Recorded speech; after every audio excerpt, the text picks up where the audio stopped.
Asia ఖండంలోని అతిపెద్ద గిరిజన కుంభమేళాగా పిలిచేటువంటి మేడారం జాతరకు సర్వం సిద్ధమైంది. మహా జాతరకు వచ్చే భక్తులకు ఎటువంటి ఇబ్బందులు లేకుండా తెలంగాణ రాష్ట్రంలో అధికారంలోని కాంగ్రెస్ ప్రభుత్వం ఏర్పాట్లు భారీగా చేస్తోంది. జాతర కోసం తరలి వచ్చే భక్తుల కోసం ప్రత్యేక సౌకర్యాలు కల్పిస్తున్నారు. గజం కేవలం 15,500 రూపాయలతో 150 గజాల భూమి కేవలం 23 లక్షలు మాత్రమే. జాతరకు వెళ్లలేని భక్తులకు కూడా ప్రభుత్వం శుభవార్త అందించింది.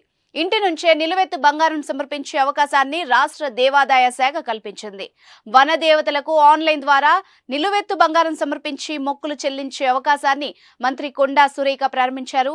భక్తులు Mee Seva, post office, T app, పోలియో ద్వారా బుక్ చేసి అమ్మవార్లకు నిలువెత్తు బంగారం సమర్పించి మొక్కులు చెల్లించుకోవచ్చు. భక్తులు వాళ్ల బరువు 1 కేజీకి 60 చొప్పున చెల్లించి నిలువెత్తు బంగారం సమర్పణ సేవను ఆన్లైన్లో బుక్ చేసుకోవాలని అధికారులు సూచించారు. నిలువెత్తు బంగారం సమర్పించేందుకు ఓ వ్యక్తి 50 కేజీలుంటే బరువు ప్రకారం 3,000, మీ సేవ ఛార్జీలు 35, పోస్టల్ ఛార్జీలు 100 కలిపి మొత్తంగా 3,135 చెల్లించాల్సి ఉంటుందని ప్రభుత్వం ఓ ప్రకటనలో తెలిపింది. అంతేకాదు పోస్ట్ ద్వారా మేడారం ప్రసాదాన్ని పొందే అవకాశం కూడా ఉన్నట్టు తెలిపారు. తమ కోరికలు తీరితే వనదేవతలకు నిలువెత్తు బంగారం సమర్పించుకుంటామని భక్తులు మొక్కుకుంటారు.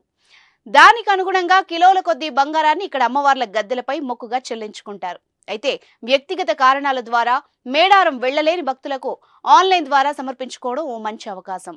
105 కోట్ల రూపాయలతో సకల వసతులు కల్పిస్తున్నామని ప్రభుత్వం చెప్తోంది. గిరిజనుల సంస్కృతి సాంప్రదాయాల ప్రకారం ప్రతి 2 ఏళ్లకు ఒకసారి నిర్వహించే మహాజాతరకు సమయం దగ్గర పడుతుండటంతో తెలంగాణ ప్రభుత్వం ఏర్పాట్లను ముమ్మరం చేసింది. వన జాతరకు బుధవారం అంకురార్పణ జరిగింది. గుడి మెలిగే పండగతో జాతర తొలిఘట్టం ప్రారంభమైంది.